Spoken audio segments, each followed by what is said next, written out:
Le Flash Info avec le centre de stockage de la Manche. Et on débute sur le chantier EPR de Flamanville où EDF ne cache plus que les écarts de qualité révélés sur des soudures du circuit du réacteur entraîneront un nouveau retard d'au moins quelques mois sur sa mise en service.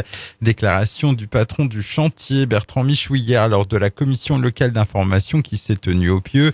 Pour d'autres spécialistes comme Yannick Rousselet de Greenpeace, ce retard pourrait se calculer en années et précise que dans les couloirs de l'IRSN, l'Institut de radioprotection de la sûreté nucléaire, on parle d'au moins 2 ans de retard. C'est un véritable coup de massue pour les 235 salariés des abattoirs AIM de Sainte-Cécile près de Villedieu-les-Poêles. L'unique offre de reprise pour la société normande en redressement judiciaire depuis 2 mois a finalement été retirée ce mercredi.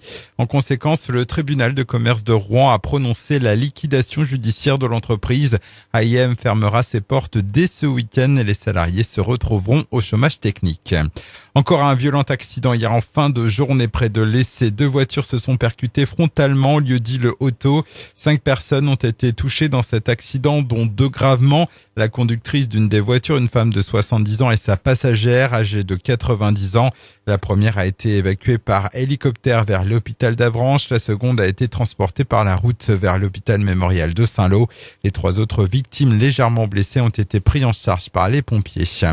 Football, le mercato se poursuit au Stade Malherbe de Caen après l'annonce du départ d'Ivan Santini. C'est cette fois une arrivée qu'enregistre le club normand. Il s'agit de l'attaquant tchadien Casimir Ninga, 25 ans, en provenance de Montpellier où il vient de passer 3 saisons. Casimir Ninga s'est engagé pour 4 ans avec le Stade Malherbe de Caen.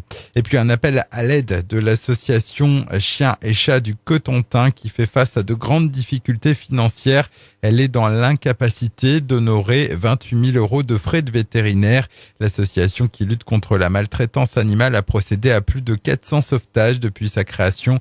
Une cagnotte sur la plateforme Hello Asso vient d'être lancée. Le Flash Info vous a été présenté par Landra, centre de stockage de la Manche à Digoulville. Pour en savoir plus et visiter notre centre, 0810 120 172, coup d'un appel local.